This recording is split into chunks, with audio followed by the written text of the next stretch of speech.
Assalamualaikum warahmatullahi wabarakatuh. Alhamdulillahilladzi arsala rasulahu bil huda wa dinil haqq liyudhhirahu 'alad dini kullihi walau karihal musyrikun. Asyhadu an la ilaha illallah wahdahu la syarikalah wa asyhadu anna Muhammadan abduhu wa rasuluh la nabiyya ba'da ma ba'd. Ikhwata Islam azakumullah, para pendengar Radio Roja di frekuensi 100.1 FM dan 756 AM serta pemirsa Roja TV dimanapun Anda bisa menyimak siaran kami.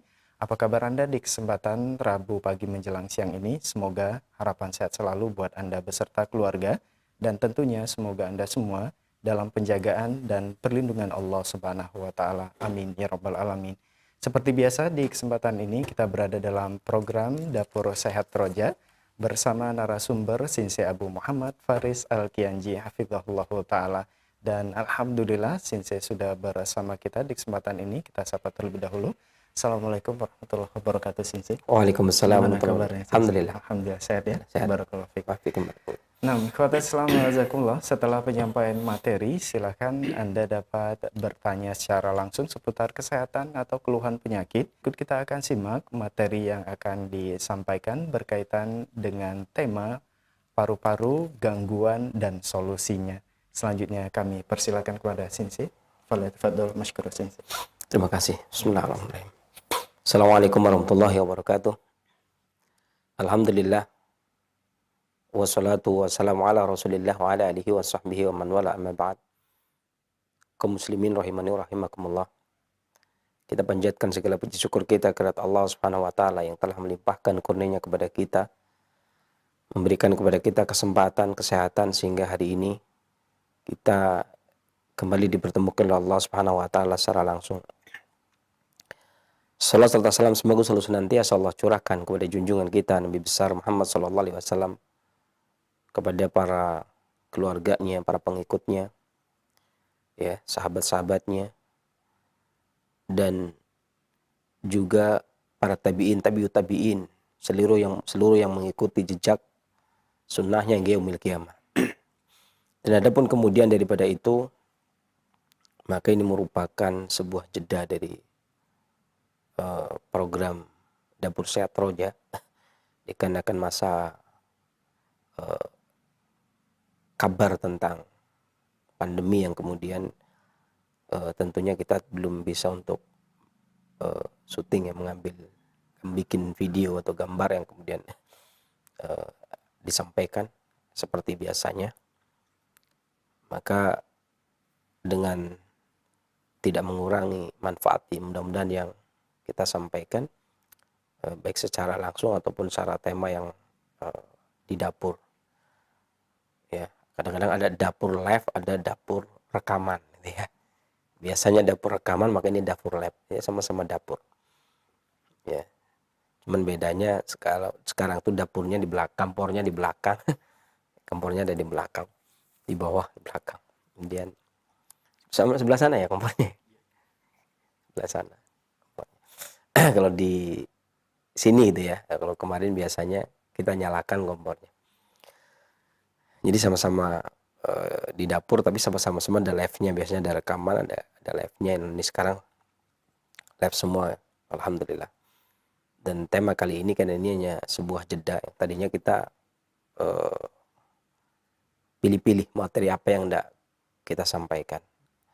Karena selama 10 tahun lebih berarti ya, saya dari 2007 sampai sekarang berarti sudah 13 tahun, berarti bukan 10 tahun, 13 tahun. 13 tahun itu berarti menghabiskan buku lebih kurang 3 jilid buku di Roja ini. Ini buku tentang tanaman obat, kemudian buku tentang kaidah pengobatan klasik, kemudian buku tentang integrasi Timur dan Barat, ya.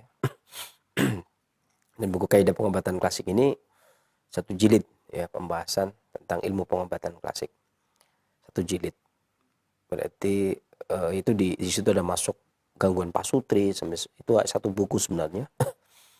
Ya, 1 buku, ya, tentang kaidah, ya.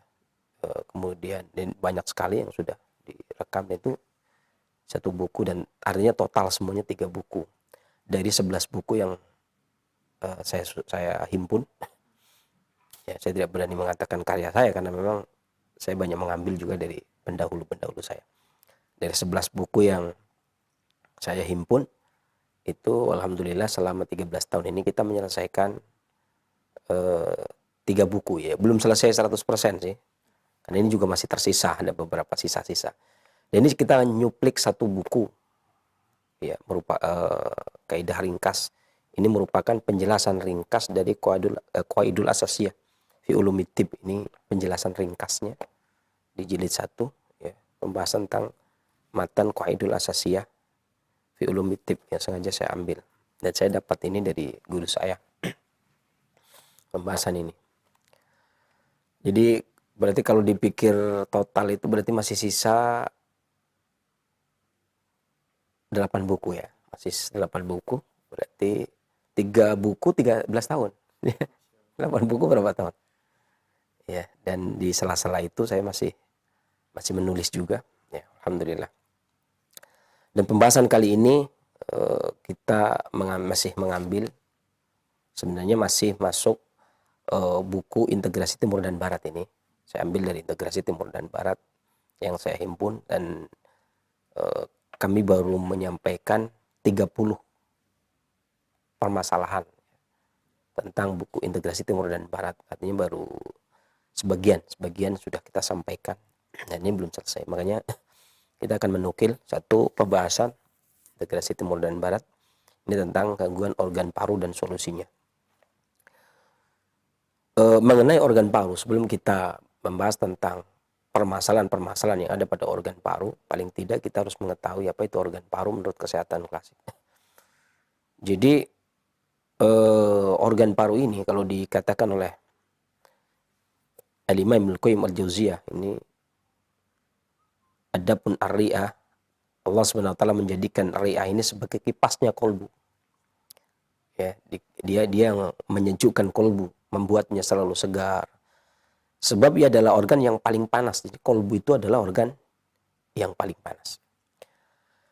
Adapun kolbu ini sumber panas, dan dikatakan oleh Al-Imam Ibnu Jauzi dalam kitabnya Minhajul Qasidin, disebutkan yang dimaksud dengan kolbu itu ada dua pengertian. Yang pertama, kolbu yang berbentuk materi seperti buah sanaubar, sebesar buah sanaubar. Buah sanaubar itu seperti buah cemara, kecil yang begini. Sementara Al-Imam Ibnu Utsaimin dan Al-Imam Ibnu Atthar, muridnya Imam Nawawi, mengatakan kolbu ini sebesar mudghah, sebagaimana sabda Nabi SAW. Dan mudghah ini sebesar daging yang langsung bisa dikunyah. Dan Al-Imam Ibnu Jauzi diikuti oleh Al-Imam Ibnu Qudamah Al-Maqdisi yang menulis Mukhtasarnya. Ini mengikuti pendapat Al-Imam Ibnu Jauzi yang mana disebutkan bahwasanya kolbu ini sebesar buah sanaubar. Makanya terkadang ketika kolbu diartikan hati, terkadang diikutkan juga sanubari. Sanubar itu. Karena dikatakan, makanya sanubari itu sebenarnya bahasa Arab. Dari pohon sanubar. Nah, kemudian orang Indonesia mengatakan sanubari. Jadi hati sanubari. Nah, ini kolbu ini yang sebesar buah sanubari ini sebenarnya dia bersifat panas, bahkan paling panas, dan dia sumber panas, kata Imam Ibnu Qayyim Al-Jauziyah. Pendapat beliau berdasarkan perkataan dari sahabat Abu Hurairah radhiyallahu anhu. Jadi beliau berlandaskan kepada pendapatnya Abu Hurairah, bahwasanya kolbu itu sumbernya panas, makanya paru-paru selalu menyegarkan dia, karena dia panas dan sumber panas, dan paru-paru selalu menyegarkan. Di samping itu disebutkan oleh Al-Imam Al-Bukhari di dalam Al-Adabul Mufrad, mengatakan beliau membawakan sebuah riwayat ya. Dan ini riwayat ini disahihkan oleh dihasankan oleh Imam Al-Albani, bahwasanya Said bin Maryam menyampaikan kepada kami dengan mengatakan, Muhammad bin Muslim memberitakan kepada kami, dia berkata, Amr bin Dinar memberitakan kepadaku dari Ibnu Syihab, dari Iyad bin Khalifah, dari Ali radhiyallahu anhu, bahwasanya dia mendengarnya berkata di Siffin, Innal aqla fil qalbi, sesungguhnya akal itu berada di kolbu. Ya. Makanya ini perselisihan pendapat. Adapun jumhur dan 3 madhab, Hambali, Hanafi, Hambali, Maliki, Syafi'i berpendapat seperti pendapatnya Khalifah Ali Ibn Abi Thalib, ya, yang mengatakan innal aqli fil qalbi. Sesungguhnya akal itu berada di kolbu. Wa rahmata fil kabid, dan rahmah ini berada di kabid. Ya. Kemudian wa rafata rauf, wa rafata fitihal, dan rafah ini apa ya? Empati apa? Rauf ya, empati apa? Ini berada di tihal. Tihal itu perut kecil sebenarnya, dan diterjemahkan secara bebas kalau di kamus itu limpah. Ya. Tapi sebenarnya lebih tepatnya itu perut kecil. Ya. Kemudian wa nafasa firi'ah, dan nafas itu berada di paru-paru. Jadi paru-paru ini memiliki peran penting terhadap nafas. Karena tadi dibagi, di mana akal itu dikendalikan oleh kolbu, gitu ya. Kemudian ar-rahmah itu oleh kabid, kemudian ar-rauf ya itu oleh tihal, kemudian nafas itu oleh paru-paru. Bahkan Al-Imam Hasan Al-Basri, perkataannya dikutip oleh Al-Imam Ibnu Rajab Al-Hambali dalam Jami'ul Ulum wal Hikam, mengatakan kita makan itu seharusnya tidak terlalu penuh agar memberikan kesempatan untuk bernafas.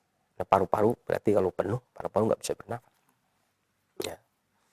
Itu demikian. Jadi paru-paru punya peran penting di dalam menyejukkan. Karena sekiranya kolbu itu terlalu panas, maka dia nggak bisa berakal. Memorinya hilang, dia susah tidur itu ya, nggak tenang. Gitu.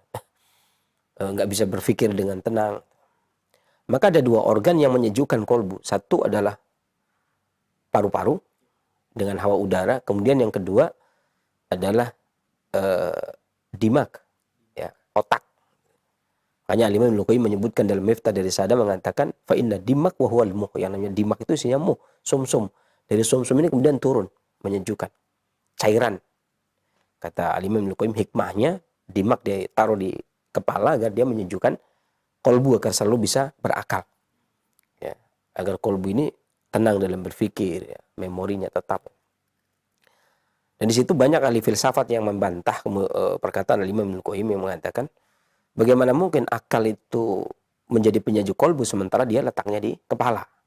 Kalau sekiranya akal itu menjadi penyejuk kolbu dikarenakan muhnya, dikarenakan sumsumnya, maka pastilah atau diharuskan atau lazimnya, wajibnya, ini lazimnya lazim Arab, bukan lazim Indonesia. Kalau lazim Indonesia itu pantasnya itu ya, enggak mewajibkan. Seharusnya maka berada di leher gitu.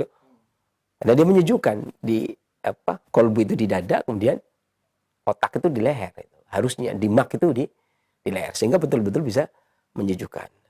Imam Ibnu Qayyim enak banget jawabannya. Kalau justru sebaliknya, jika otak itu ditaruh di leher, cairannya mendidih gitu ya. Karena saking panasnya kolbu, enggak cairannya mendidih. Maka ditaruhlah dia di jauh gitu atas. Harus melewati leher dulu. Kalau ingin mendidihkan muh yang ada di otak, ya radang tenggorokan dulu gitu ya. Dan ini dibatasi oleh mulut yang memasukkan makanan gitu ya. Kalau taruh di sini kan berarti di bawah mulut. Mulut nggak bisa mengendalikan. Kalau di atas kan kita bisa minum dulu. Jadi nggak bisa melampaui kan, nggak bisa melampaui leher. Kata Ibnu Qayyim begitu. Enak banget ya beliau menjelaskan. Jadi kata beliau nggak bisa. Justru itulah hikmahnya. Otak itu ada di kepala. Justru kalau dia sebagai pendingin kok berada tepat di atasnya, ya kayak ceret yang direbus langsung mendidih. Artinya dan normalnya kolbu ini akan menguatkan paru, karena energi vital paru itu berasal dari harorohnya kolbu dan saripati makanan yang berasal dari limpa. Artinya lemah tidaknya paru-paru ternyata juga bergantung kepada kolbu, kemudian juga limpa. Jadi makanan dan minuman yang berasal dari limpa tadi. Nah ini baru kita membahas beberapa gangguan. Sebenarnya banyak sekali, nanti kita bahas secukupnya yang bisa dapat. Ya sampai jam berapa nanti? Karena sisanya harus ada tanya jawab. Ya. Yang pertama gangguan paru. Sebagaimana disebutkan, tentunya saya dahului dulu. Bahwasanya permasalahan penyakit ini kata Imam Ibnu Qayyim al-Jauziyah itu kan ada 4. Panas, dingin, kering, dan lembab. Yang menyerang itu 4, panas, dingin, kering, dan lembab. Dan keempat-empatnya itu disebut sebagai angin. Ya, kadang angin bersifat dingin, ada angin bersifat kering, panas, lembab. Kalau orang Jawa sekarang ini kan, sekarang bulan apa? Agustus ya? Agustus. Agustus itu nanti sampai tanggal 25 itu masuk kalau di perhitungan para petani itu namanya di Pranoto Mongso ketika orang bertani bernelayan ini Kasadoso ke-10. Ini bulan ke-10. Ya, bulan ke-10 versi pertanian, versi musim ya. Bukan tahun Hijriah atau Masehi, tapi tahun musim. Ada tahun musim, ini tahun ke-10. Ini sampai tanggal 25 Agustus nanti, itu tahun ke-10. Dan ini tahun ke-10 ini berarti panas kering. Panas kering. Panas banget. Nanti kondisi ini berarti kondisi secara hawa udara itu tidak sangat riskan di paru-paru. Karena paru-paru itu sifatnya kering, nggak suka terhadap kering. Paru-paru itu memiliki sifat yang kering dan tidak suka terhadap kering. Di antaranya begitu. Jadi hawa udara yang kering ini gampang melukai paru. Paru gampang bermasalah di kondisi yang seperti ini. Ya biasalah kalau kita itu tubuh kita lagi panas, maka tidak mau panas. Carinya yang es, yang dingin, sejuk. Kalau tubuh kita lagi dingin, maka mencarinya yang panas gitu kan. Nah paru-paru itu kering, maka dia sukanya yang lembab, yang dingin. Nah kondisi seperti ini bagi paru-paru itu ya, bagi paru-paru yang lemah ya kurang menguntungkan. Artinya gampang menyakiti paru-paru ini dari sisi luar ya. Adapun dari sisi dalam, karena penyakit itu kalau nggak dari dalam berarti dari luar. Angin pun dari luar. Emosi yang sifatnya kering adalah sedih. Sedih itu mengeringkan. Maka sedih juga tidak menguntungkan bagi paru-paru, termasuk melemahkan. Dari kering dari dalam itu, emosi seperti sedih. Kemudian kering dari luar, ya kayak gini nih, musim seperti ini. Ya, kalau dihitung 12 musim, ini kita jatuh pada musim kering, yang mana musim kering ini musim yang gampang melukai organ paru-paru. Beberapa hal yang mengganggu paru-paru diantaranya adalah penyakit paru dikarenakan angin dan dingin. Adapun ciri-ciri atau gejala yang muncul atau tanda-tanda imaroh artinya tanda-tanda yang muncul adalah kurangnya keringat di cuaca yang panas karena hawanya dingin. Kemudian bernapasnya dari hidung, pilek, bening dari hidung, batuk dengan suara yang serak, tidak jelas, ludahnya juga bening, kemudian diare, dan tidak menyukai hawa dingin. Ketika dia terkena angin dingin, maka dia tidak menyukai angin dingin. Tanda-tandanya tidak menyukai hawa dingin. Hawa dingin dia menggigil karena serangan penyakit angin dingin. Ya, jadi gampang sekali ciri-cirinya.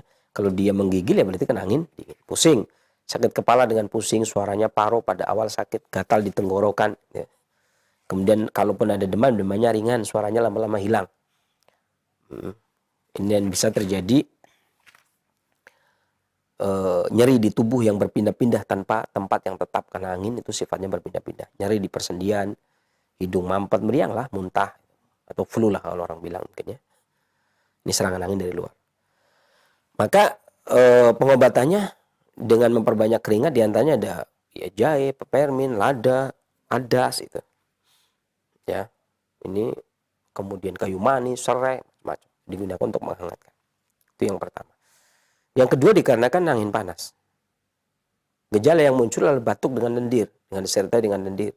Demam yang lebih parah daripada yang menggigil yang kasus tadi yang pertama. Sakit kepala, pusing. Kemudian mata tidak tahan terhadap cahaya. Ini berarti pertanda kelelahan juga. Pembengkakan dan tidak menyukai angin. Pilek. Pileknya kental. Kalau tadi pileknya encer, bening. Ini pileknya kental. Keluar dari hidung dan mimisan, bahkan bisa disertai dengan darah kalau panasnya berlebih. Nyeri di mata, di tenggorokan, gampang berkeringat, menyukai minuman yang dingin, matanya merah, haus, selalu haus dan menginginkan minuman yang dingin.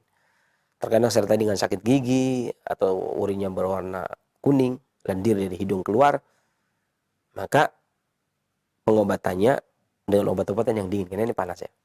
Seperti pisang, kemudian jamur hitam, ya, kemudian garam, bayam, stroberi, rebung, mentimun, ya, kemudian juga seledri, kelapa muda dengan dagingnya, kemudian juga daun bawang. Ini efektif digunakan untuk menggunakan bukan bawangnya tapi daun bawang. Kemudian yang berikutnya, dikarenakan panas musim panas seperti ini nih, panas musim panas kering, tapi ini panas kering ya.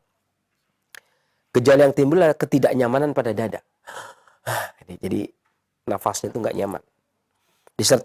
Kadang disertai dengan sembelit, terkadang tidak. Kemudian batuk, ada pusingnya, bibir kering atau rasa kering di mulut, gampang lelah. Nah, panas kering itu lebih mengkonsumsi energi vital, maka lebih cepat lelah. Kemudian terasa putus asa dan haus. Kayaknya, ini kok saya dadanya kok, nafasnya kok saya sampai besok apa enggak ya? Banyak sekali tuh pasien yang kayak gitu. Untuk saat-saat ini ya. Nggak tahu di sini. Saya kalau malam hari ini, sampai besok apa enggak ya gitu. Dan ini besok, ini sampai Pak. Iya ternyata sampai. Kacau. Jadi tiap malam lagi ini sampai besok enggak. Malam lagi sampai besok enggak. Ya, ini kalau di daerah yang malam terus gimana? Ya. Kemudian rasa berat di kepala, demam yang tinggi atau bahkan muntah, tidak ada keringat, gangguan buang air kecil dan urin yang memerah. Kadang-kadang nafasnya tertekan dan cepat. Jadi kecil ya nafasnya, enggak longgar tapi tapi napas itu tertekan tapi cepat. Kayak orang tertekan. Berkeringat karena cuaca yang panas atau mengenakan pakaian yang hangat. Mengenakan pakaian yang hangat juga berkeringat. Cuaca yang panas juga berkeringat dan banyak keringatnya. Dan urinnya sedikit, kemudian terkadang ada yang memerah, ada yang enggak, dan selalu haus. Maka pada pengobatannya pada saat ya namanya juga musim panas, mau nggak mau kan harus ada ya. Pengobatannya apel, air kelapa. Ini makanya kalau sekarang banyak orang jualan air kelapa ya, Insya Allah. Kemudian lemon, semangka gitu ya, melon, semangka, pisang, rebung, pepaya, ya. Kemudian putih telur ayam, kemudian untuk mengisi esensinya pakai kepiting, ya. Ini yang segar-segar, ya, semangka ya. Timun suri nggak ada, Ramadan timun suri. Sekarang semangka, mentimun atau melon, ya. Kemudian selanjutnya, gangguan paru dikarenakan kalau tadi angin dingin menyerang, sekarang angin dingin menyerang dan mengendalikan paru. Kalau tadi yang baru menyerang, kalau sekarang sudah bisa mengendalikan. Kadang-kadang kan penyerangan begitu. Ini sistemnya Sun Tzu. Jadi ada negara yang diserang, dijajah kayak dulu zaman Belanda menyerang. Tapi ada juga yang terkadang dikendalikan. Ada beberapa yang misalkan di kerajaan-kerajaan dulu siapa pengendalinya, rajanya ini, tapi ada yang mengendalikan lagi gitu ya. Negara bawahan gitu ya, kerajaan bawahan misalkan begitu. Oh ini Belambangan dibawahi oleh Majapahit. Atau dulu kerajaan Demak Bintoro di sini dibawahi oleh Turki Utsmani gitu kan. Ini namanya dikendalikan gitu ya. Tapi tanpa penyerangan. Kalau tadi angin dingin menyerang, habis menyerang mengendalikan. Kayak Belanda pertama kali datang menyerang, kemudian dia mengendalikan negeri ini sekian ratus tahun. Ini angin dingin tadi pembahasan menyerang, hanya sekarang mengendalikan paru. Gejala yang muncul adalah ya flu yang luar biasa. Batuk dengan suara yang berat, tidak jelas, dan dadanya bening, tidak menyukai dingin, demam, sakit kepala, gatal di tenggorokan, sesak nafas. Ini ada tambahan kan, sesak nafas kan, karena paru-paru sudah dikuasai. Ya, keluar nasal, terengah-engah dia, gampang terengah-engah. Maka tentunya pengobatannya mengeluarkan angin. Makanan yang bagus diantaranya adalah, nah kalau nggak menggunakan yang manis, gula batu. Bagus gula batu, teh gula batu. Asparagus, kemudian peppermint, ya. Ini daun mint termasuk daun mint. Kemudian lada, adas, jahe, ya. Kemudian seperti kacang kenari, ya. Kemudian jamur kancing, ya, jamur.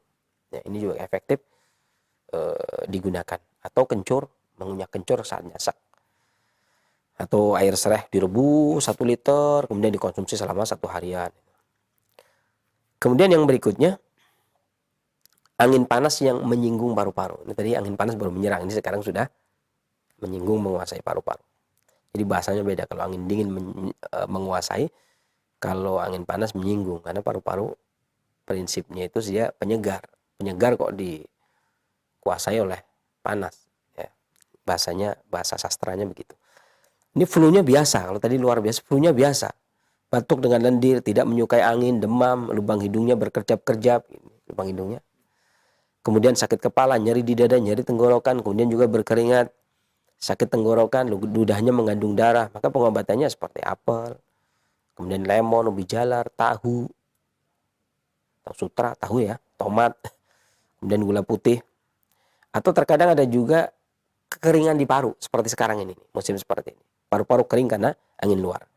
Yang muncul gejala adalah batuk darah, batuk kering tanpa ludah dan batuk atau lendir, hidung kering, tenggorokan kering, mulut dan hidung kering, suaranya hilang, habis suaranya. Ini berarti kelelahan juga. Lapar yang tidak menentu, haus, terkadang mimisan, nyeri di tenggorokan. Ada kalanya ludah yang tidak dapat dibatukkan, ya, tidak dapat dikeluarkan dengan mudah. Kemudian tenggorokannya juga terasa gatal sekali. Yang dikonsumsi diantaranya adalah ada almond, ada apel, asparagus, jamur putih. Kemudian juga kacang tanah, ya. Kacang tanah. Dan kalau untuk sindrom kekeringan ini, kulit kacang tanah juga bagus, tapi direbus. Kemudian pir, buah pir tapi kulitnya. Buah pir tapi kulitnya. Kemudian gula batu, ini juga bagus. Kemudian ada kalanya lembab limpa membebani paru, dahaknya yang ada di perut kemudian memberikan masalah kepada paru. Gejala yang muncul ada batuk yang tidak dapat dipatukan dengan mudah, ada ludah yang putih bening, kelelahan pada kaki tangan, rasa berat di kepala seperti terbungkus, tidak mampu untuk terbaring terlentang, nyesek kalau terbaring terlentang. Rasa berat di tangan dan kaki serta di dada, nyesek, ya, kurang selera makan, napasnya pendek, tangan kaki bengkak, bahkan terjadi muntah. Maka obat yang bagus, makanan yang bagus diantaranya ikan gurame, ikan mas, kemudian tongkol jagung, ya, kemudian juga rebung, keju, ikan gurame biasa, kemudian mentimun, kemudian juga rumput laut dan belimbing star, belimbing bulu juga bisa. Atau juga paru-paru yang lemah dilemahkan karena fungsi hati yang berlebih. Panas hati menyerang paru, menyebabkan nyeri di perut, batuk dengan lendir, batuk darah, tenggorokan kering, kemudian rasa nyeri yang berpindah antara dada dan iga. Nafasnya cepat, wajahnya merah, ludahnya mengandung darah, haus, muntah darah. Ya, makanan yang bagus, asparagus, susu kedelai, telur bebek, minyak zaitun, bayam, ya, kemudian jamur hitam, ada cuka, bisa cuka apel boleh, asparagus, telur ayam, jamur putih, kemudian royal jelly. Yang terakhir ini masih banyak, kita ambil yang terakhir saja. Ya, ini sesak nafas paru dikarenakan lendir yang terlalu dingin. Gejala yang muncul kaki tangan dingin, sesak di dada seperti rasa tersedak. Kemudian batuk dengan ludah putih dan bening, menyukai minuman panas atau hangat, tidak berkeringat, nyeri di dada, terengah-engah, paru-parunya bengkak, sulit bernafas. Maka makanan yang bagus, ada jahe, ada kayu manis, ada adas, ada kencur, ya, ada kunyit, lada hitam, lada putih. Ya, ini juga efektif digunakan. Tentunya itu saja. Udah jam 12 kurang 10. Kalau diselesaikan ya nggak ada tanya jawab nanti, karena masih banyak. Demikian, mudah-mudahan bermanfaat sebuah jeda yang kita sampaikan di siang hari ini, ya. Dan untuk selanjutnya ikhwal pertanyaan saya serahkan untuk memandu, dipimpin oleh saudara saya. Nah, jazakallah khairan atas penjelasan materi yang sangat bermanfaat sekali berkaitan dengan organ paru-paru, gangguan dan solusinya. Nah, ikhwata selama jazakumullah, silakan bagi Anda yang ingin berkonsultasi secara langsung. Halo? Halo? Halo, Assalamualaikum. Waalaikumsalam warahmatullahi wabarakatuh. Dengan Bapak siapa di mana? Iya, dengan hamba Allah di Sulawesi Selatan, Kabupaten Bone. Ya, silakan Bapak. Iya, Assalamualaikum, Sinse. Assalam. Iya, gini Sinse, saya ini ada gangguan penglihatan. Kemarin sempat operasi, terus 6 bulan itu air mata keluar-keluar dan dibilang dokter katanya infeksi. Dan sekarang matanya memerah, terus penglihatannya kabur, Sinse. Terus yang saya mau tanyakan, obat apa yang mungkin bisa dipakai, diminum atau diteteskan ke mata anak? Demikian, Sinse. Ya, sudah berapa lama Bapak? Assalamualaikum warahmatullahi wabarakatuh. Waalaikumsalam warahmatullahi wabarakatuh. Silakan. Gangguan mata. Ya. Mata merah, kemudian pandangan kabur, banyak hal. Sebenarnya mata itu punya kaitan erat dengan kolbu, ya. Saya sempat, kalau nggak keliru, saya sudah sempat pernah membahas ya tentang hikmah penciptaan apa belum ya. Jadi banyak hal, banyak keterangan yang membahas tentang hubungan mata dengan kolbu. Ada di Quran surah Yusuf ayat 84, kemudian Quran surah Al-Maidah ayat 83, Quran surah Yusuf yang menceritakan tentang Nabi Yakub, ya, yang diceritakan kedua matanya menjadi putih dan dikarenakan kesedihan. Dan Al-Imam Al-Qurtubi ketika mengomentari Quran surah Yusuf ayat 84, beliau menyebutkan dalam tafsirnya, menurut satu pendapat Nabi Yakub alaihissalam mengalami kebutaan selama 6 tahun. Demikian pendapat yang dimukan oleh Muqatil. Dan Imam Al-Qurtubi juga membawakan hadis tentang Rasulullah SAW yang air mata menetes, kolbu bersedih air mata menetes, yang diriwayatkan oleh Imam Al-Bukhari. Dan kita tidak berkata apa-apa yang membuat Allah marah. Kemudian Ibnu Jurayj berkata dari Mujahid, dari Ibnu Abbas radhiyallahu anhum, jami'an kedua mata Nabi Yakub itu buta dikarenakan kesedihan. Demikian riwayat ini dibawakan oleh Imam Al-Qurtubi dalam tafsirnya, dan juga disebutkan oleh Imam As-Sawqani dalam Fathul Qadir dalam tafsirnya juga, ya. Jadi erat sekali hubungan antara kolbu dengan mata. Karena baik yang pertama, kolbu dari sisi organ, materi yang sebesar buah sanobar tadi, yang kata Imam Qayyim dalam Miftah dari Sa'adah, itu ada 24 jaringan yang menghubungkan ke mata, dari kolbu ke mata. Atau kolbu yang bermakna kedua, yakni latifah, kolbu yang lembut, yang tidak kelihatan karena adanya keluarnya perasaan, gitu ya, emosi, baik yang dari si materi ataupun dari si emosi. Makanya kalau orang marah pun emosi, mata merah, gitu kan. Bersedih, air mata menetes. Takut, pucat, mata juga menciut, gitu ya. Dan itu seterusnya. Jadi punya hubungan yang erat. Baik kalau baik kolbu diartikan, karena ada dua makna kata Al-Imam Ibnu Jauzi dalam Minhajul Qasidin, baik kolbu diartikan secara materi yang sebesar buah sanobar, ataupun secara latifah yang lembut dan tidak terlihat, yang abstrak, dikarenakan perasaan. Kolbu dalam arti perasaan, emosi, jiwa, atau kolbu dalam arti sebuah materi. Maka semuanya berhubungan dengan mata. Semuanya berhubungan dengan mata, ya. Jadi berarti dua hal ya yang harus dilakukan. Yang pertama ya dari sisi emosi, karena kalau ida sholat jazil kulu wahia kolb, kalau dia baik semua, dia adalah kolbu. Jadi perbaiki kolbu dari sisi emosi, bahagia, gembira, gitu ya, jangan cemas, jangan sedih, begitu. Karena tadi diceritakan oleh pendapat Al-Imam Al-Qurtubi yang mengambil pendapat dari Ibnu Abbas, ya, dari Mujahid juga, dari Ibnu Jurayj, bahwa mengatakan buta karena kesedihan itu menyebabkan Nabi Yakub menjadi buta. Ini sedih karena situ, itu ya. Berarti banyak jangan sedih, kan? Hubungannya kan ke situ. Dari sisi emosi, ya. Adapun dari sisi pengobatan badannya, ya, yang berkaitan kalau ada salah satu dari 24 jaringan tersebut putus, maka buta. Kalau nggak buta berarti nggak putus itu ya. Atau pendapat yang kedua yang kata Ibnu Qayyim ada 7 lapisan mata. Kalau satu terkelupas atau rusak atau aus pun buta. Ya.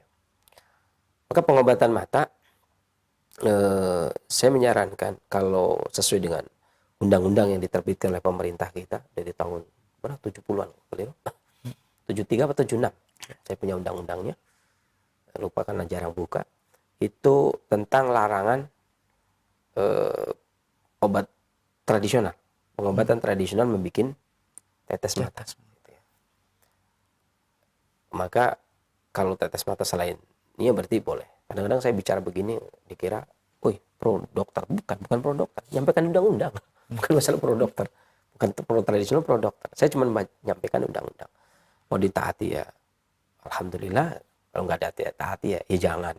Semua undang-undang nggak ditaati. Kalau bisa ya apa sih? Tapi kalau memberikan resep, maka tidak masalah, karena ini pun sesuai dengan baik dari Kemenkes 1076 tahun 2003 ya. Yang ada di pasal 16-nya. Pasal 18 ya atau di yang paling baru ya. PP 103 yang di pasal 16-nya. Yang poin ke A bahwasanya pengobat tradisional itu boleh membuat racikan yang kemudian diberikan obat yang pertama atau memberikan resep pabrikan yang memang sudah pabrik tersebut sudah mendapatkan izin produksi itu ya IKOT ya izin produksi jadi dia sudah mendapatkan izin produksi dan juga sudah mendapatkan TR untuk izin edarnya dia mendapatkan izin produksi juga dapat izin edar juga gitu. Maka diperbolehkan seorang pengobat tradisional ini memberikan resep dengan obat-obatan jadi yang memang sudah diperbolehkan ya oleh kementerian ya. Artinya dan yang kedua adalah boleh dengan resep. Banyak hal yang bisa digunakan ada boleh karena masing-masing orang tuh punya kecocokan sendiri sesuai dengan daerah masing-masing. Ada yang menggunakan kembang telang cocok, ada yang menggunakan bunga melati. Jadi bunga melati diseduh ya sekitar 3 sampai 7 kuntum diseduh dengan air setengah gelas air panas hangat-hangat kemudian digunakan buat cuci mata ya atau terkadang beberapa daerah yang madunya bagus madunya murni ya, bagus kemudian diteteskan ke mata itu juga bagus ya untuk mengobati penyakit-penyakit mata dikarenakan mata buram. Adapun bahan obat yang digunakan yang diminum itu banyak sekali. Ada daun sendok, ada pegagan, ada kunyit, ada bangle, ada mengkudu. Ini banyak sekali bahan-bahan yang sering digunakan untuk mengatasi gangguan mata. Dan makanan-makanan yang tidak diperbolehkan itu yang berat, yang susah dicerna. Ya, makanan yang berat dan susah dicerna itu hendaknya ditinggalkan, jangan dikonsumsi. Ya. Dan di antara obat yang bisa Bapak gunakan, bisa menggunakan 1 ibu jari bangle. Ya, 1 ibu jari bangle, kemudian 1 buah mengkudu matang, kemudian diiris masing-masing, dipotong, kemudian direbus, ya, dengan 1 gelas air sampai mendidih. Setelah mendidih, saring bagi 2, minum pagi dan sore. Mudah-mudahan Allah angkat penyakitnya dan bermanfaat bagi para pendengar Indonesia yang lainnya. Selanjutnya. Baik, jazakallah khairan Sinsa atas jawaban yang disampaikan. Semoga bermanfaat untuk penanya Bapak yang berada di Sulawesi. Nah, ikhwatal Islam wajazakumullah, masih kami buka kesempatan bagi Anda yang ingin berkonsultasi secara langsung. Halo. Ya. Halo. Halo, Assalamualaikum. Waalaikumsalam warahmatullahi wabarakatuh. Dengan Ibu siapa di mana? Dari Ummu Azam di Rembang. Silakan Ummu. Ya, mau tanya Sinse, anak itu kecenderungan darahnya panas. Jadi kayaknya nyamuk itu suka. Jadi apa kalau darah manis kali Bu? Kenapa? Kalau nyamuk suka kan darah manis. Kurang tahu. Ya. Tapi rasanya itu badannya selalu panas, tapi susah untuk berkeringat. Baik. Ibu pantai ya Bu ya? Ibu pantai ya Bu ya? Iya. Berapa meter dari pantai? kurang tahu sih. Saya aslinya bukan dari Rembang, aslinya dari Surabaya. Ya, tapi tinggal di Rembang. Iya, cuman keluarga saya itu rata-rata organnya juga panas. Mama saya itu juga sering mengkonsumsi larutan penyegar gitu. Oh, itu yang Surabaya. Yang di Surabaya pun panas apa yang di Rembang semua yang dipanas? Dua-duanya sih. Baik yang di Rembang maupun yang di Surabaya panas semua. Dari dulu seperti itu. Apakah itu juga mempengaruhi kesuburan juga sih? Kodarwo sampai 9 tahun ini belum ada keturunan. Surabaya ini dekat pantai juga? Surabaya iya dekat. Oh iya dekat pantai. Dua-duanya dekat pantai. Ya. Baik Ibu, Ya, itu saja Ibu. ada solusi buat kami. Ya. Insyaallah. Jazakallah khair. Ya. Ya. Silakan sih. Rembang itu perbatasan ya Mas. Nah. Udah arah ke Jawa Timur, tapi masih Jawa Tengah tuh Rembang. Semarang sana, Kudus, Demak. Ya. Dan ini pinggir pantai, gitu ya. Dan makanya saya tadi pikir yang di Surabaya juga begitu. Saya pikir Surabayanya mana ya kan? Ternyata pinggir pantai juga. Sama-sama pinggir pantai. Memang ada beberapa orang yang gampang, artinya hawanya itu selalu panas. Ini orang-orang pantai. Dan memang sekarang juga musimnya musim panas kering. Sekarang juga musimnya musim panas kering. Jadi ya kondisi yang panas, musim juga panas kering. Sebenarnya bukan masalah salah tinggal di pantainya. Itu juga bukan masalah itu. Tapi terkadang memang ada beberapa hal, makanya saya tadi tanyakan, memang terkadang ada beberapa hal orang-orang pantai yang tidak tahu bahwa karakteristik orang pantai itu seperti apa gitu ya. Dan dulu kami mempelajari orang pantai itu karakternya kayak apa, orang gunung itu kayak apa, orang kota itu kayak apa gitu. Yang paling rumit itu ya orang kota gitu ya. Paling rumit dan gampang diobati itu orang kota. Yang sebenarnya tapi paling gampang itu justru sebenarnya orang pantai atau orang gunung, karena makanannya juga nggak terlalu banyak. Apakah panas tersebut bisa mempengaruhi kesuburan? Oh enggak mesti. Bahkan orang yang jadi gini, tergantung panasnya.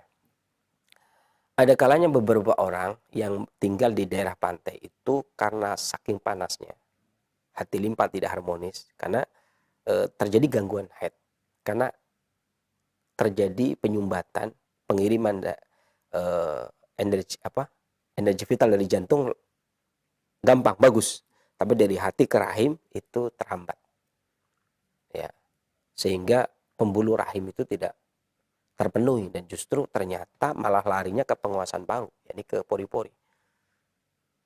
Ini namanya panas yang dimaksud, Bu.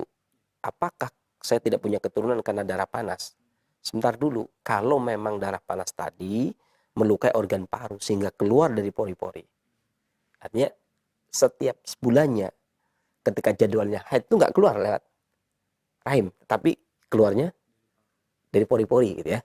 Pori-pori ini karena kelemahan paru. Nah, ini bisa jadi itu pengaruh. Ya, kenapa? Ya karena rahim tidak ada hubungan, hati tidak bisa mengisi pembuluh, kata Alim Ibnu Qayyim dalam Tuhfatul Maulud bi Akmil Maulud, hati itu akan mengisi pembuluh rahim penuh baru dia haid. Ya, artinya kalau haidnya itu juga nggak sampai kan berarti nggak dapat, gitu ya. Kalau ibu, kalau bahasa orang pantainya haid melalui pori-pori gitu ya, haidnya di kulit. Dan itu saat seperti itu biasanya ketika keluar tuh baunya ya bau anyir karena darah keluar dari pori-pori. Itu begitu. Nah itu beberapa orang yang tinggal di pantai itu saya lihat itu ada ya. Nah itu kalau itu pengaruh ya, karena hubungan antara hati dengan rahim dalam pemberian darah bermasalah. Tapi kalau tidak seperti itu maka tidak ada masalah. Ya. Apakah karena panas ini menyebabkan? Enggak juga. Bahkan orang kota, orang gunung sekarang pun ini memang kondisi itu sering banyak orang yang punya keluhan pasangan pasutri itu nggak punya keturunan. Ya, ini banyak masalah, banyak sekali permasalahan. Saya pernah bahas di sini kalau lebih lengkap nanti bisa dilihat di problematika pasutri ya kalau nggak clear ya. Temanya apa di Roja itu? Problematika pasutri kalau nggak salah. Pokoknya tentang pasutri itu ada di Roja. Gitu ya. Dan kalau di roja itu lengkap, nggak dipotong-potong gitu ya. Nggak, iya, jadi lengkap utuh, jadi ibu bisa mendengarkan. Ya, kadang-kadang orang, saya butuhnya resepnya doang, nanti nggak tahu sejarahnya nanti dok, nggak tahu ureannya, jadi nggak paham kenapa ya. Justru terkadang di situ ada pola-pola yang harus pola hidup. Kadang orang, oh saya maunya resepnya doang. Kalau resepnya doang ya kayak beli obat warung gitu, nggak ada penjelasan. Sayang sekali gitu ya. Maka saya anjurkan untuk merujuk kepada yang lengkap gitu ya. Ini banyak sekali masalah. Bisa jadi dari istri, bisa jadi suami. Karena namanya keturunan itu kan dari dua orang, suami dan istri. Jadi nggak bisa kemudian dikatakan, oh dari istri saja. Nggak bisa, mesti dua-duanya, dari suami dan dari istri. Karena gini, seorang suami yang tidurnya kemalaman itu ya, tidak bisa produksi sperma, itu juga bisa menjadi masalah. Ya, atau istrinya juga tidurnya kemalaman, tidak bisa produksi sel telur, lemah taroibnya, tidak bisa produksi sel telur, nggak bisa menurunkan ke rahim, itu juga masalah. Gitu ya. Jadi kalau yang seperti itu tidak menjadi masalah. Beberapa bahan obat yang bisa digunakan, ibu bisa menggunakan, saya kasih dua hal yang gampang ya. Pertama, ibu bisa menggunakan 1 ibu jari kunyit dan 2 asam Jawa sebesar telur burung puyuh, kemudian gula aren secukupnya, direbus bareng dengan air 1 gelas sampai mendidih, kecilkan apinya, biarkan 10 menit, kemudian diminum. Ya, bikin kunyit asam biasa lah. Itu yang pertama. Ya, kemudian yang kedua, ibu bisa menggunakan 1 ibu jari kunyit, tapi umbinya ya, 1 ibu jari kunyit, tapi umbinya, ya. Kemudian sebenarnya rembang banyak juga ini, akar alang-alang. Ibu boleh menggunakan akar alang-alang. Kalau nggak ada akar alang-alang, boleh menggunakan beluntas. Saya rasa banyak beluntas, karena orang pinggir pantai, beluntas itu banyak di pinggir pantai. Beluntas 1 genggam, kunyit 1 ibu jari, ya. Kemudian direbus dengan 1 gelas air sampai mendidih, boleh ditambah dengan gula aren cukupnya. Setelah mendidih, kecilkan apinya, kemudian biarkan sekitar 10 menit. Ya mungkin tinggal setengah atau sedikit lagi. Kemudian boleh diminum, mau tidur atau pagi hari, 1 kali sehari. Demikian, mudah-mudahan Allah angkat penyakitnya dan bermanfaat bagi para pendengar Indonesia yang lainnya selanjutnya. Terima kasih Sensei, jazakallah khairan atas jawaban yang disampaikan. Semoga bermanfaat untuk penanya Ummu Azam yang berada di Rembang. Baik, kita beralih ke pertanyaan melalui pesan singkat yang sudah banyak masuk di kesempatan ini. Kami awali pertanyaan pesan singkat dari Ummu Rumaiso di Kalimantan Selatan. Assalamualaikum Sensei. Waalaikumsalam. Ya, Sensei, saya terkena flu seminggu yang lalu dan sekarang tersisa cuma dahaknya saja, namun susah sekali untuk dikeluarkan dan saya tidak batuk. Terkadang membuat susah bernafas saat berbaring telentang. Apakah ini ada hubungannya dengan paru? Ya, betul. Tadi seperti yang kita sampaikan tadi, ada hubungannya dengan paru. Ada 2 hal yang ingin saya sampaikan. Yang pertama, ibu bisa menggunakan habatus soda 1 sendok teh, kemudian dikunyah, kemudian minum air hangat, kemudian telan. Bisa lakukan pagi dan sore atau saat nyesak. Kalau tidak ada, maka bisa menggunakan seujung jari kelingking kencur, kemudian dikunyah. Ini yang paling praktis, saya rasa ini yang paling praktis. Dikunyah, bangun tidur, mau tidur, minum air hangat gitu ya. Setelah habis ngunyah, minum air hangat.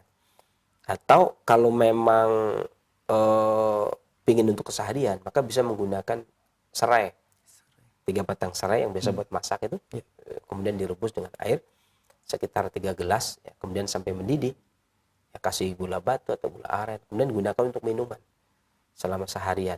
Habiskan untuk 1 hari, ya.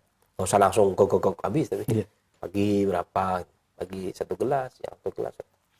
Ya, demikian. Mudah-mudahan Allah angkat penyakitnya dan bermanfaat bagi para pendengar Indonesia yang lainnya selanjutnya. Baik, terima kasih Sensei atas jawabannya, syukron.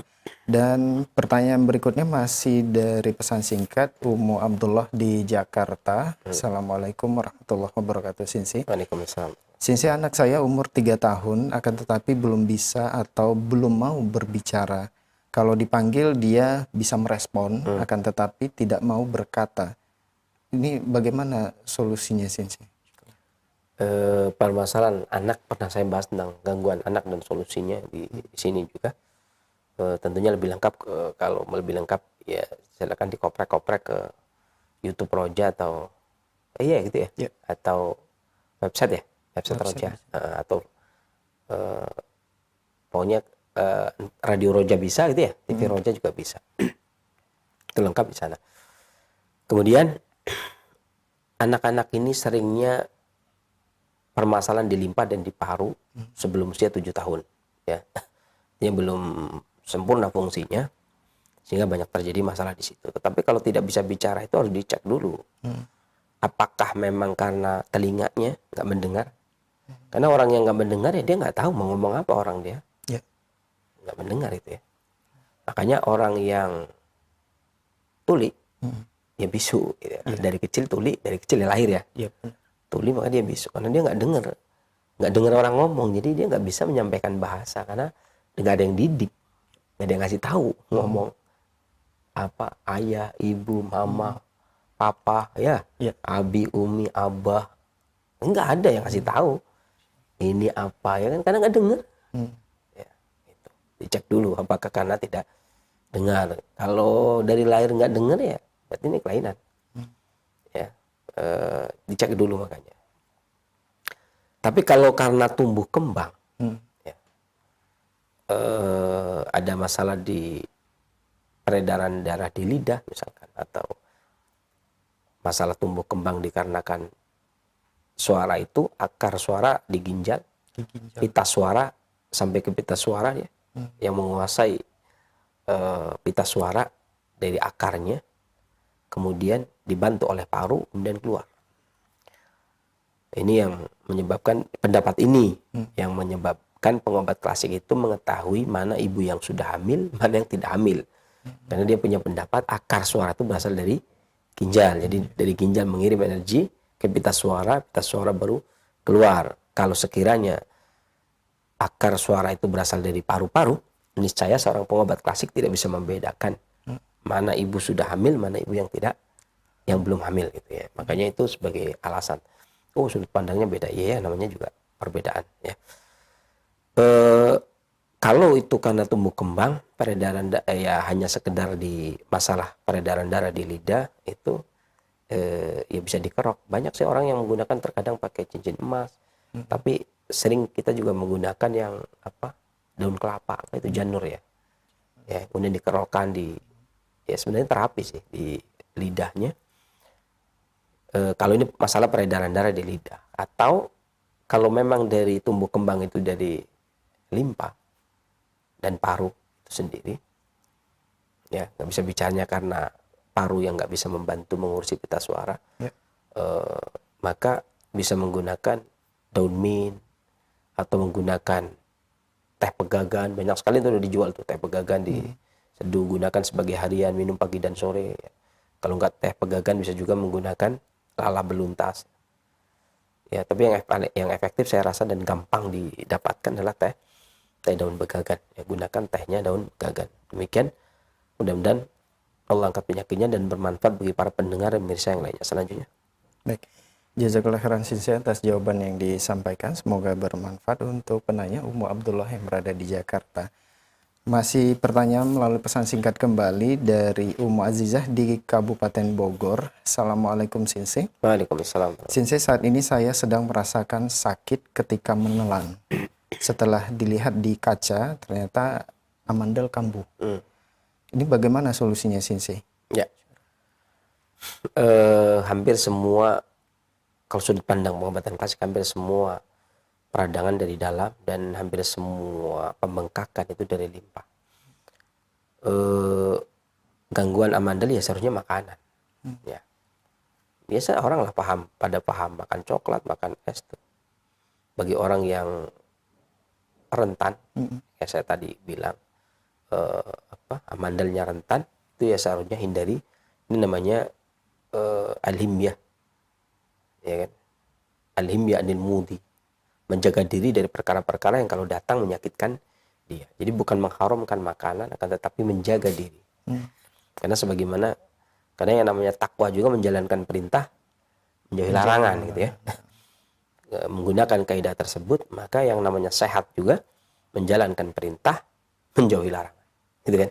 Sehat menjalankan perintah, kemudian menjauhi larangan. Maka ada juga beberapa hal, karena bagi satu orang es tidak ada masalah, coklat batang nggak ada masalah, ya kan? Kayak kita ini orang Indonesia, jadi nggak usah ikut apa tuh yang kasih coklat tuh ya kan? Sebenarnya dari Barat kan, bukan dari sini kan? Bukan dari Indonesia kayak yang biasanya hari-hari apa itu yang Valentine. Nah, itu kan ngasih coklat itu ya, yang pada kasih coklat. Indonesia kan belakangan ini saja perasaannya. Jadi dulu saya masih kecil juga nggak ada orang ngasih coklat.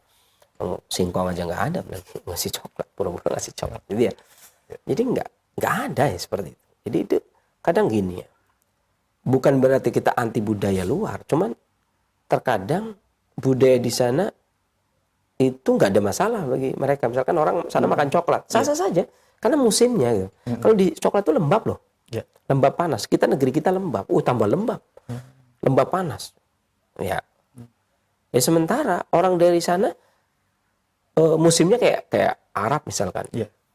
Perasaan orang umroh gudangnya coklat di sana. Umroh oleh bawanya coklat itu.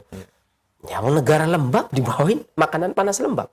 Padahal kalau di sana mah makan coklat langsung hilang gitu, karena dia panasnya luar biasa. Arab panas luar biasa, kalau dingin luar biasa. Gitu. Panasnya kering, dinginnya juga kering gitu.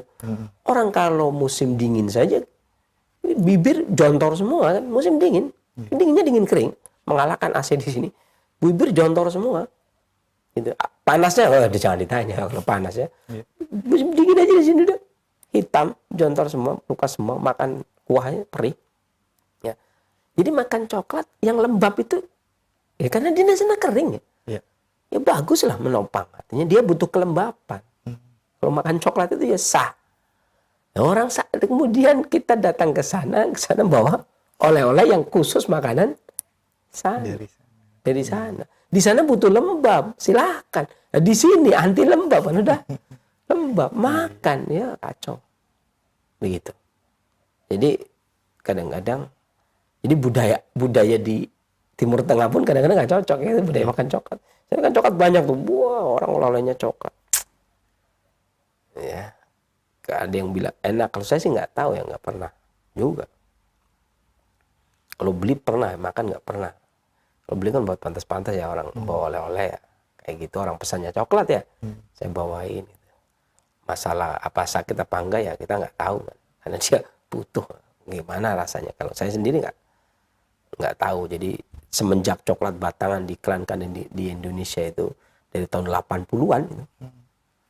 Saya pernah dengar nama coklat paling tua di Indonesia yang diiklankan di radio-radio. Sampai hari ini ya saya belum pernah makan juga, jadi kan.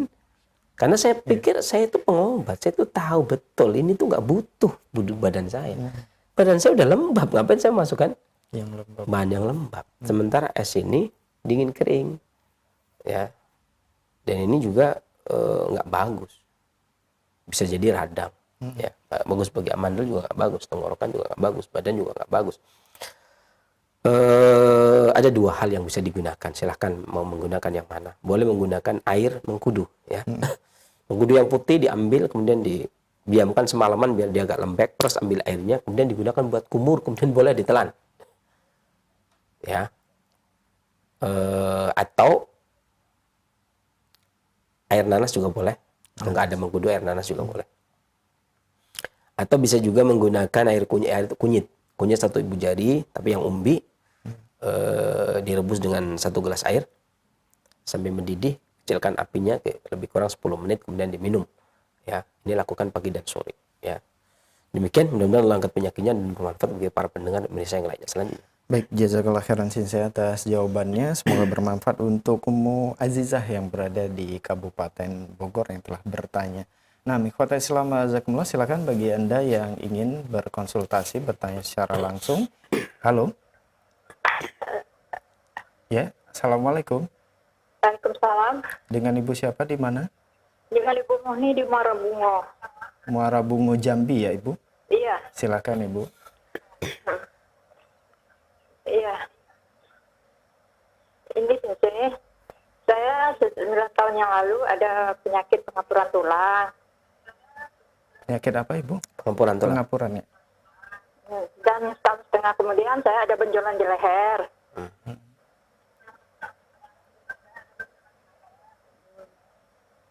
Sekitar penyakit itu membuat badan saya kurus, dari 100, dari 50 berat 53 sekarang menjadi 40, dan tinggi dari 160 sekarang menjadi 150.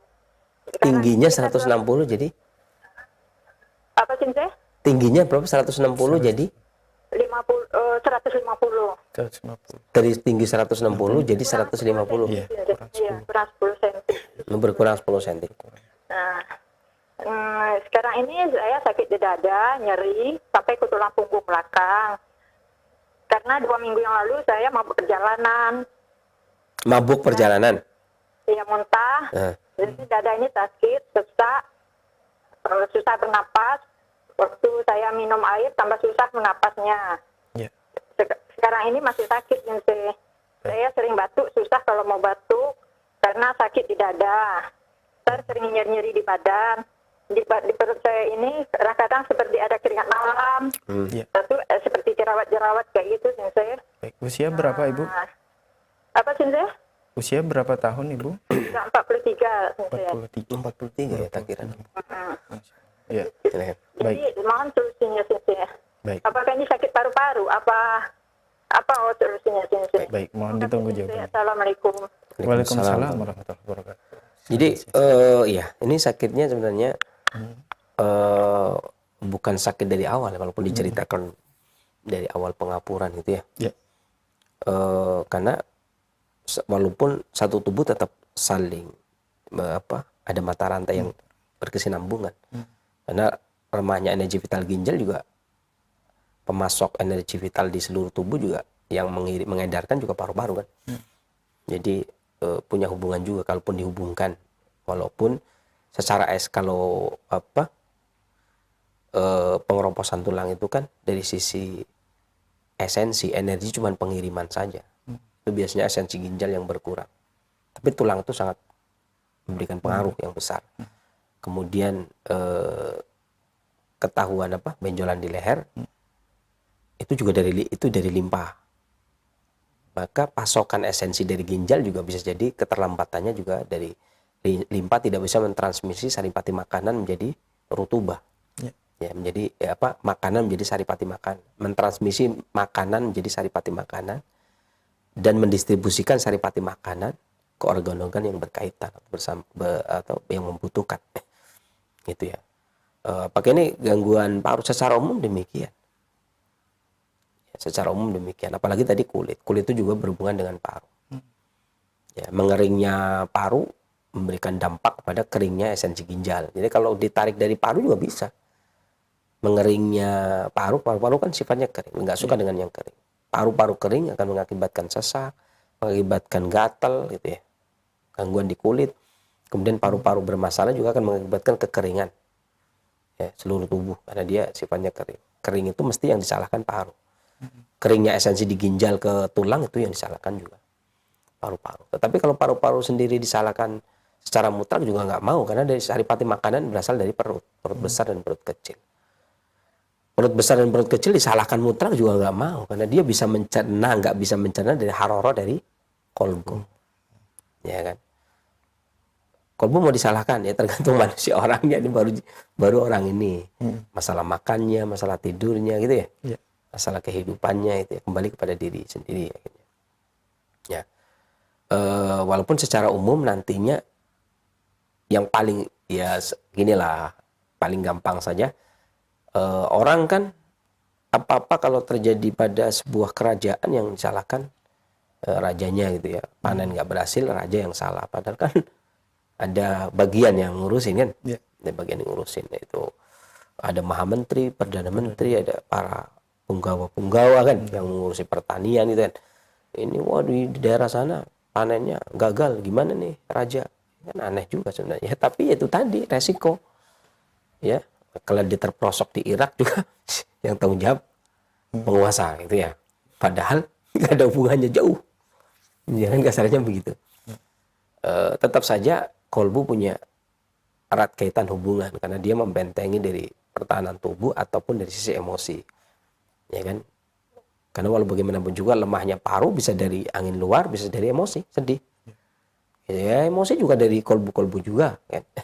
Kalaupun yang dilemahkan itu limpa lemah dari sisi emosi, khawatir, cemas, atau sensitif, khawatir, cemas, banyak pikiran, stres, itu bukan dari emosi, itu dari kolbu juga, gitu ya. Kalau kemudian dihubungkan dengan ginjal, ketakutan, ya, kekhawatiran dan ketakutan, itu pun emosi awalnya mesti berasal dari kolbu-kolbu juga, gitu kan. Dan dari sisi materi tidak akan ada rutubah kalau tidak ada haroroh dari kolbu, maka tidak akan terbentuk makanan sebanyak apapun dimasukkan, nggak akan menjadikan rutubah. Ya kalau nggak ada rutubah maka nggak akan ada esensi ginjal itu.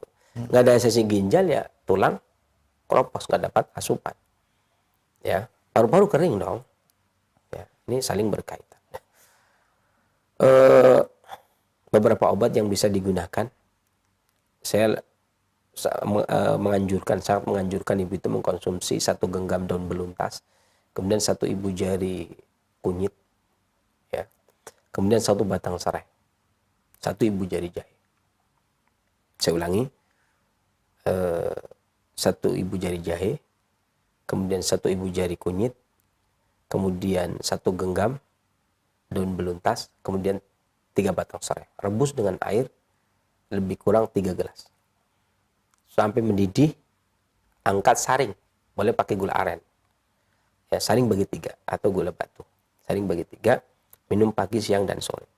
Di saat nyesek, ngunyah kencur seujung jari kelingking, kemudian minum air hangat. Ya.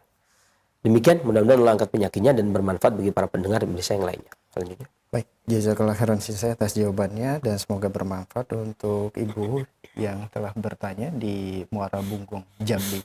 Nah, ikhwatal Islam azakumullah, masih kami buka kesempatan bagi Anda yang ingin bertanya secara langsung. Halo. Ya, halo. Assalamualaikum. Waalaikumsalam warahmatullahi wabarakatuh. Dengan Bapak siapa di mana?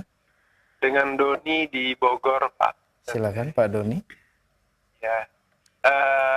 Saya menggunakan kacamata dari kecil. Mata saya minus. Umur berapa, dari umur berapa, Pak? Sekarang umurnya 32 tahun. Pakai kacamata dari umur? Dari SD. Ya, umur? Umur kelas 1 SD. Baik. Kemudian Bapak. 7 tahun apa 6 tahun? Sekitar 6 tahun. 6 ya, bukan 7 ya? Ya, sekitar 6 tahun, Sensei. Ya, bukan 7 ya? Sekarang itu mata minusnya semakin meningkat sampai sekarang ini sudah sampai 13 minus 13 dan silindernya itu 2 lebih gitu, Sensei. Mohon sarannya untuk obatnya, semoga Allah memberikan kesehatan.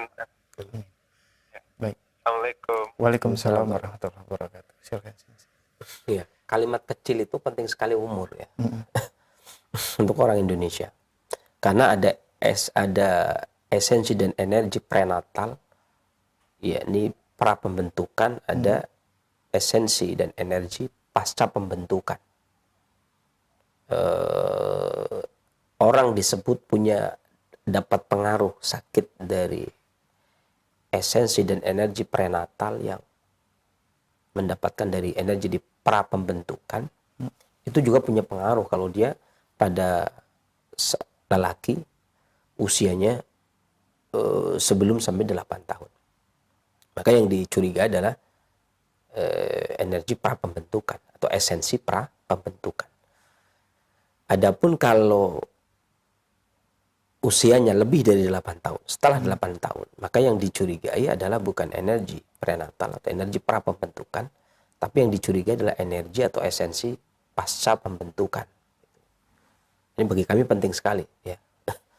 Jadi makanya tadi saya kejar umurnya sampai berapa, karena kadang-kadang SD itu banyak, di daerah saya juga SD yang dari 9 tahun juga banyak ya. Angkatan saya dulu itu 9 tahun baru sekolah. Angkatan-angkatan orang kampung lama itu 9 tahun kadang baru sekolah, ada yang 10 tahun, bahkan ada yang 11 tahun baru kelas 1 SD. Kalau angkatan orang-orang dulu. Ya, jadi kalau sebelum usia 8 tahun pada anak pria di kebanyakan negara kita ini ya. Negara kita ini. Kalau dulu kita belajar itu adalah wilayah Nusantara. Kalau wilayah Nusantara itu jauh, bahkan sampai ke mana ya? Johor, sampai ke Tumasik, Tumasik itu Singapura ya. Bahkan sampai ke, kalau melihat kekuasaan Sriwijaya dulu, bahkan sampai ke Cina Selatan. Sampai ke Vietnam, sampai ke Thailand gitu ya. Ini memiliki sedikit banyaknya karakteristik alamnya itu ya agak-agak sama sebenarnya, nggak terlalu jauh berbeda. Jadi periodenya periode setiap 8 tahun ya. 7 atau 8 tahun. Jadi ketika seorang pria gigi permanen mulai tumbuh, itulah yang dihitung. Ketika dia tumbuh gigi permanen 7 tahun, maka dia dihitung dari 7 tahun. Kalau dia gigi permanen tumbuh 8 tahun, maka dia dihitung dari 8 tahun. Artinya esensi pra pembentukan itu di stop, tidak dihubungkan ke penyakit seorang anak ketika dia sudah usia gigi permanen mulai tumbuh. Ya. Kalau bapak tadi itu gigi permanen mulai tumbuh, seringnya 8 tahun. Ya. Gigi permanen mulai tumbuh itu usia 8 tahun, maka esensi pra pembentukan itu berarti stop di usia 8 tahun. Maksudnya stop tidak dikaitkan dengan penyakit si penderita ini. Ya, tapi kalau bapak tadi katakan usia 6 tahun, maka esensi pra pembentukan itu sperma dari bapak dan ibu. Itu dikaitkan. Kualitasnya itu dikaitkan, maksudnya begitu. Karena tentunya berbeda, memberikan obat dikarenakan lemahnya esensi pra pembentukan, maka beda dengan obat yang diberikan kepada orang yang lemah dikarenakan esensi pasca pembentukan. Pasca pembentukan itu berarti setelah lahir. Dan setelah lahir itu penyakitnya dihitung ketika setelah gigi permanen mulai tumbuh. Itu maksudnya. Nah, kalau esensi pasca pembentukan tentu akan diuji dengan sulit. Maka obatnya beda. Karena nggak mungkin kan, misalkan ini orang kurang ini. Berarti kurang apa sih? Kurang sel telur, kurang sperma. Ditampol nggak bisa, sudah di luar. Udah keluar kan? Udah nggak bisa ditambah kan? Dari awal dulu kan, sekian tahun yang lalu harusnya. Urusannya sekian tahun yang lalu. Tapi kalau para pembentukan kan lebih mudah. Karena hanya menambah energi saja. Ya. Beberapa makanan yang tidak boleh dikonsumsi adalah makanan yang berat. Entah itu coklat, entah itu telur yang kemudian berat. Ya. Itu nggak boleh dikonsumsi. Dan tidurnya jangan terlalu malam. Karena ini antum esensi pra pembentukan nggak mungkin keisi lagi. Nggak mungkin. Esensi pra pembentukan itu sperma dari bapak dan ibu. Itu nggak mungkin ditambah lagi. Ya kan? Stop sudah sampai di situ. Nggak mungkin kita nambah. Maka solusinya adalah bagaimana mempertahankan agar esensi, mungkin orang ini bilang gen ya, esensi tadi tidak terkuras.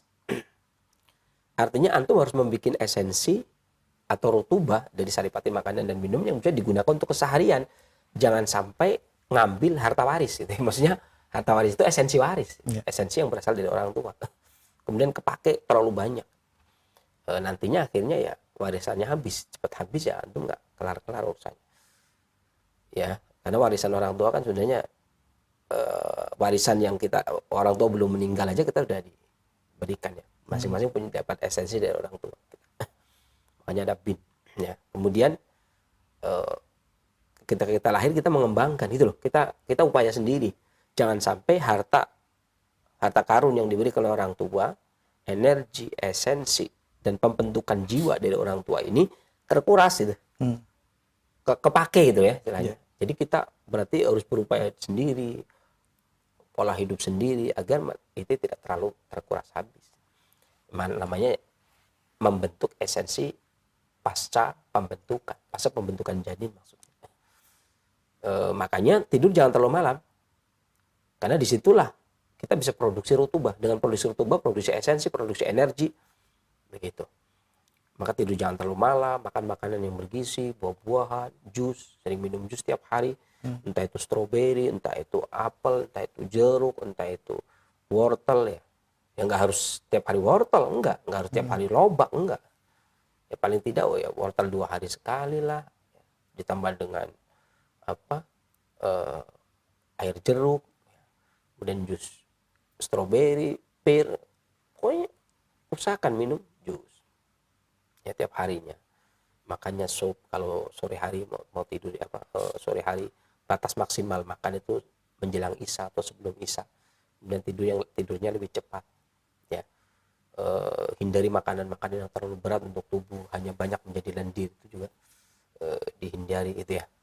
Dan beberapa bahan obat yang efektif digunakan untuk mengisi esensi ada beberapa hal ya, diantaranya sirip ikan hiu, ada sarang burung walet, tapi ini termasuk hal-hal yang saya sampaikan karena kadang-kadang ada pendengar yang bisa mendapatkan ya. Bagi yang nggak mendapatkan ya berarti enggak, atau untuk mengisi esensi, membentuk esensi antum sendiri ya, agar jangan sampai menguras esensi pra pembentukan, maka bisa mengkonsumsi misalkan sate burung pipit ya. Ini juga udah musim menjelang pada bertelur burung pipit ya. Atau kalau tidak juga kemudian bisa menggunakan biji daun sendok, kalau bahasa Sinse cekian. Kemudian juga bisa juga menggunakan mengkudu gitu ya. Dia juga menggunakan mengkudu selain jus tadi, bisa juga menggunakan makan mengkudu ya, setiap hari satu, atau menggunakan habatus soda 1 sendok teh dikunyah kemudian diminum ya. Terus lakukan rutin ya, tiap hari minimal 1 kali. Mau tidur minimal, kalau bisa mau tidur. Mudah-mudahan langkah penyakitnya dan bermanfaat bagi para pendengar Indonesia yang lainnya selanjutnya. Baik, jazakallah khairan Sinse atas jawaban yang disampaikan. Dan pertanyaan dari Pak Doni di Bogor, pertanyaan terakhir di kesempatan ini dan sebagai iktitam atau penutup, silakan Sinse. Sangat besar hikmah diciptakannya organ paru-paru. Tentunya sudut pandang itu berbeda antara orang yang meneliti dengan bahasa saintifikasi, bahasa anatomi ya, dengan bahasa balaghah, artinya bahasa yang amsal. Karena kadang-kadang seseorang pun kalau dalam bahasa pengobatan klasik ini banyak bahasa kiasan. Kadang-kadang bagi seseorang yang sangat luar biasa disebut anta nurun, engkau lah cahaya, engkau pelita gitu ya. Di bawahnya lagi anta kan nurun, engkau seperti gitu ya, seperti pelita. Padahal kita manusia gitu. Maka paru-paru ini memiliki peran yang sangat penting di tubuh kita. Ikut menstabilkan jantung dari gangguan-gangguan jantung. Ini sangat penting sekali. Dan dia tersentuh dengan kesedihan. Akan tetapi kembali, Allah turunkan penyakit, Allah turunkan obatnya. Allah menciptakan paru dengan segala macam fungsinya, akan tapi pastinya juga Allah akan menguji sakitnya paru ya. Tetapi itu tadi, kembali kepada Allah. Allah pasti menurunkan penyakit, pasti Allah turunkan solusinya. Demikian yang bisa saya sampaikan, mudah-mudahan bermanfaat. Saya akhiri bila taufiq wal hidayah. Alhamdulillah rabbil alamin. Wassalamualaikum warahmatullahi wabarakatuh.